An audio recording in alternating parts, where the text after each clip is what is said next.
Quelle est la mort la plus marquante de The Walking Dead? The Walking Dead, c'est sûrement ma série préférée. Et des morts dans The Walking Dead, ce n'est pas ce qui manque. On en a eu des morts marquantes. The Walking Dead n'est pas une série qui a peur de tuer ses personnages.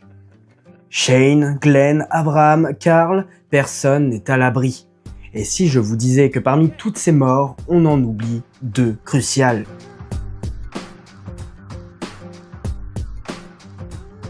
Deux morts de la saison 1, Ed et Amy.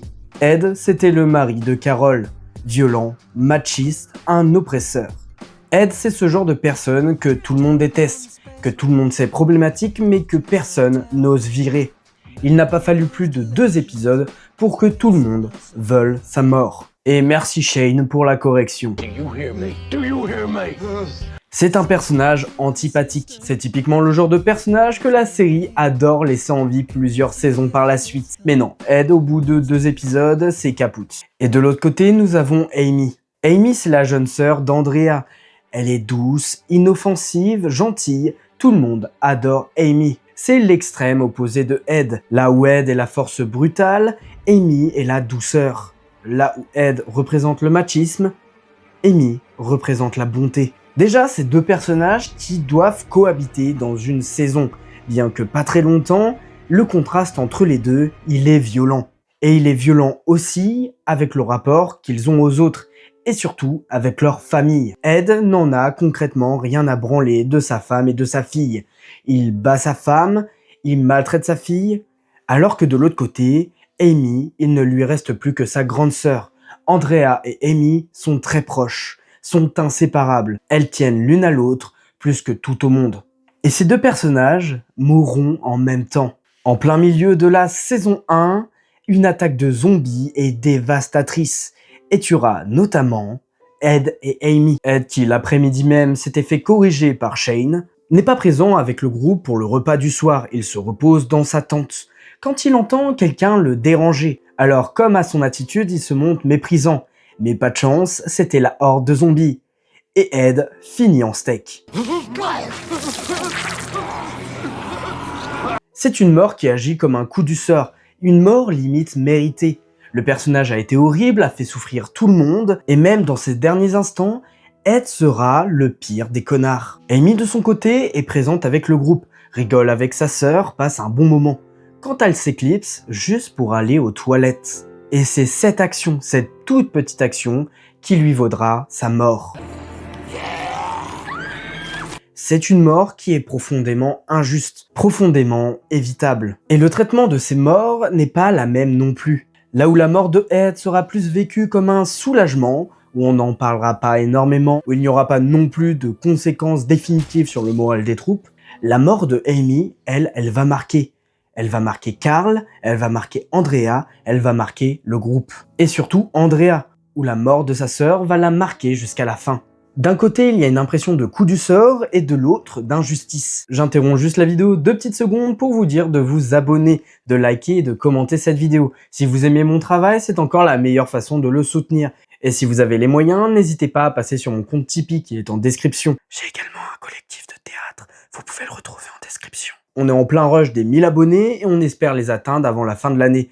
Alors n'hésite pas à cliquer, c'est gratuit. Et ces morts sont très importantes. D'une parce qu'elles sont les premières morts de la série, les premières morts du groupe originel, mais aussi parce qu'elles montrent une chose.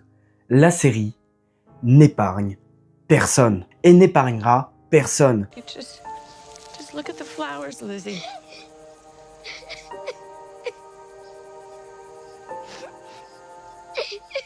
Just look at the flowers. Ce n'est pas parce que tu es le plus gros des enfoirés que tu vas forcément survivre pour torturer les personnages principaux. Tu peux totalement mourir à n'importe quel moment. Mais ce n'est pas non plus parce que tu es le personnage le plus adorable de la Terre que tu es forcément épargné. Toi aussi, tu n'y échapperas pas. Le monde a changé et si tu ne l'as pas assez vite compris, eh bien tu meurs. Et The Walking Dead va tenir sa promesse. Personne ne sera épargné. Des enfoirés, il y en aura qui mourront. Je peux citer par exemple le gouverneur. Et des personnages innocents, pas prêts pour ce monde, également. Et je pense que le plus bel exemple de ça, c'est Bess. La mort de Ed et d'Amy, c'était un avertissement. C'était la preuve que The Walking Dead c'était déjà une série qui savait marquer. Je me souviens encore de la première fois que j'ai regardé The Walking Dead. Je lançais The Walking Dead dans le salon de mes parents avec mon père. Je commençais à m'attacher à certains personnages, à en détester d'autres que j'allais même adorer par la suite. Et mon premier personnage préféré de la série, ça a été Amy. Et sa mort m'a profondément marqué. Et quand je re-regarde la première saison aujourd'hui, la mort d'Amy, c'est toujours un passage que je trouve marquant, poignant, injuste. Et c'est là la réussite. Mais juste avant, il y a la mort de Ed. La mort de Ed m'a rendu heureux. Et c'est toujours une délivrance de le voir mourir. Et ça appuie sur un autre point. La série, dès le départ, nous fait jouer avec notre moralité. Nous fait comprendre que dans ce monde, il n'y a plus de loi. Que peut-être, finalement, il faut tuer pour faire justice. Que l'humanité peut être morte en même temps que les morts ont commencé à se relever. I killed my best friend for you people, for Christ's sake!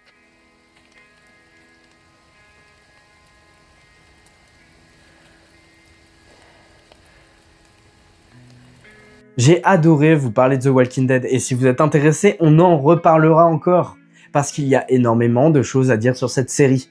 Je trouvais ça intéressant de commencer par ici parce que c'est un sujet que j'ai pas beaucoup vu sur internet. Peut-être parce que la majorité des gens ont oublié Ed et Amy. En tout cas, cette vidéo est terminée. Si tu l'as appréciée, tu peux encore liker, commenter, partager, tout ça. En tout cas, c'était le Farfadet. Merci d'avoir regardé. Over.